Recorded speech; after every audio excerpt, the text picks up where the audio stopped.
It's the last week of August and your team trickle back from holiday, tanned, relaxed, and about as motivated as a Monday morning in January. You, on the other hand, you haven't switched off once. You've spent half your holiday refreshing your inbox on the sun lounger because some part of you already knows what's coming. 4 months left in the year and a target that's currently a fantasy. So you do what every founder does in the last week of August. You promise yourself that September is when it all changes. But here's the problem. You've made that exact promise before, multiple times, and by the 3rd week of September, you were back in the same firefighting loop you left in July. This isn't a discipline problem. It's a planning problem. And in the next half hour, I'm going to show you exactly why the fresh start feeling never survives contact with a real September and the 3-step process that actually makes it stick this time. Here's what hoping September fixes it actually costs you. Every year, thousands of UK business owners come back from the summer with a genuine burst of energy. They can feel it. This is the year we can get organised. This is the year we hit the number. And every year that energy is dead by the 2nd week of the autumn term. And that's not because the ambition wasn't real. It's because the ambition was never turned into anything your team could act on before you disappeared back into the day-to-day delivery. And here's the brutal maths. You have roughly 17 working weeks between the start of September and the end of the year. Once you strip out half terms, the Christmas shutdown, and that inevitable few days that's lost to a client fire. 17 weeks. That is not a lot of runway to fix a strategy that's been drifting since January. If you spend the first 4 of those weeks getting back into it, you've just burned a quarter of your remaining year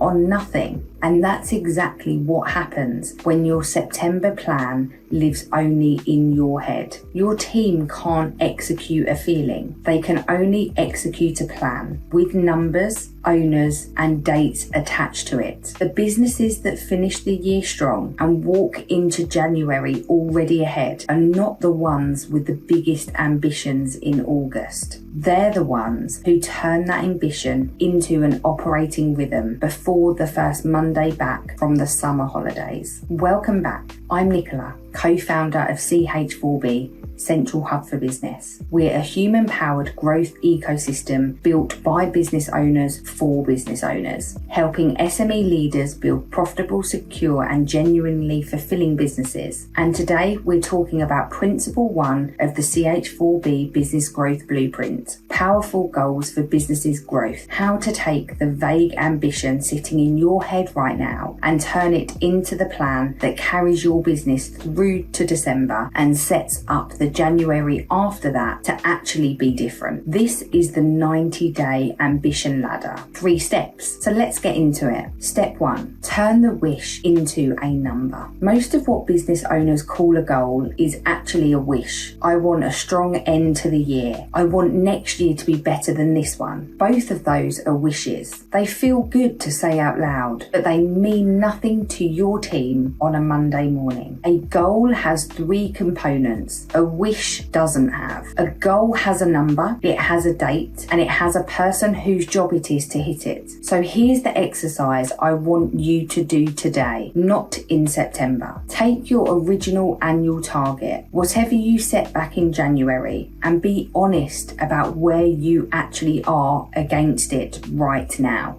Most founders avoid this step because it's uncomfortable. You're probably behind, and that's fine. Almost every business watching this is behind. The businesses that win the last 4 months aren't the ones who were on target in August. They're the ones who stopped pretending they were on target and did the arithmetic. Once you know the gap, break it down, not into a wish for the whole final quarter, but into a number for each of the 17 weeks you've actually got left. What does this week need to produce in revenue, in profit, and in whatever your real constraint is for the annual number to still be reachable? Here's an example. If your annual target was 1.2 million and you're sitting at 760k by the end of August, your honest gap is 440k across 17 weeks, roughly 26k a week, not a vague big autumn push. Said out loud on a Monday meeting, that number is impossible to ignore. Left as a feeling, it's easy to quietly let slide for another month. And here's the part that almost nobody does.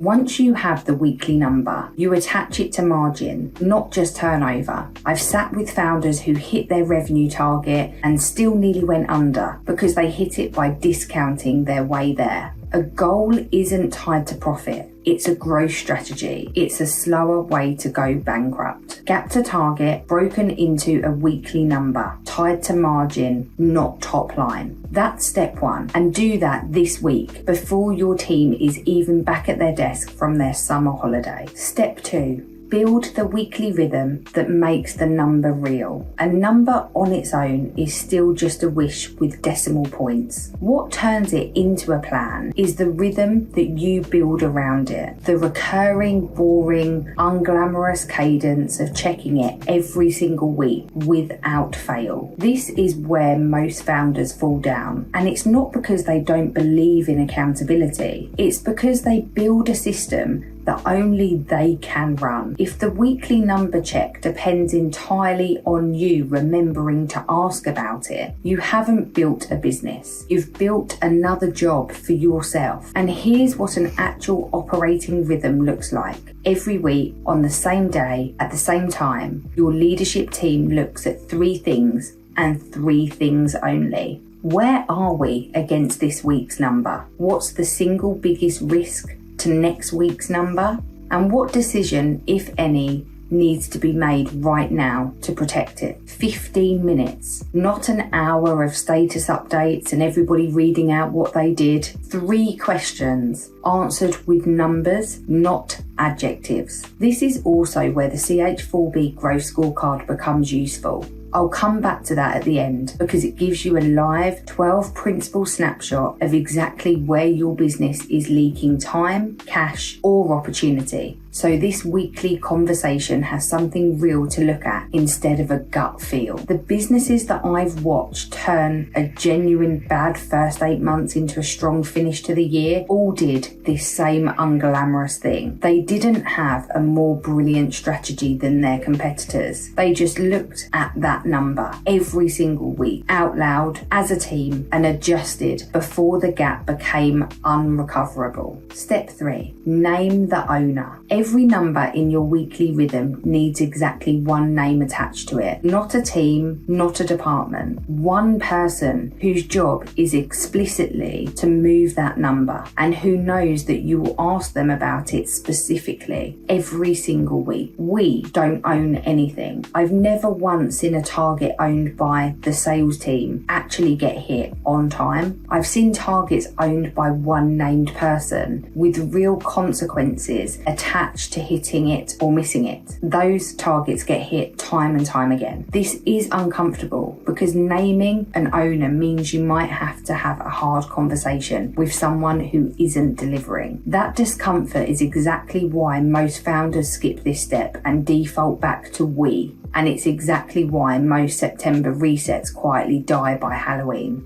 So here's the actual homework, and I mean this literally, not as a nice idea for later, before your team is fully back from their summer holiday. You personally go through every number in your weekly rhythm and write one name next to it. If you can't think of a name, that's not a gap in your organisation chart. That's information. It tells you exactly where you, the founder, are still the bottleneck. and where the real work over these 17 weeks needs to happen. Before I give you the last step, let me flag the trap almost everyone falls into at exactly this point in the year. It's not lack of ambition, it's trying to fix everything all at once. You come back from August fired up and you try to reset the goals, rebuild the organisation chart and relaunch the marketing and overhaul pricing, all in the same 3 weeks. By week 4, you're exhausted, nothing's finished,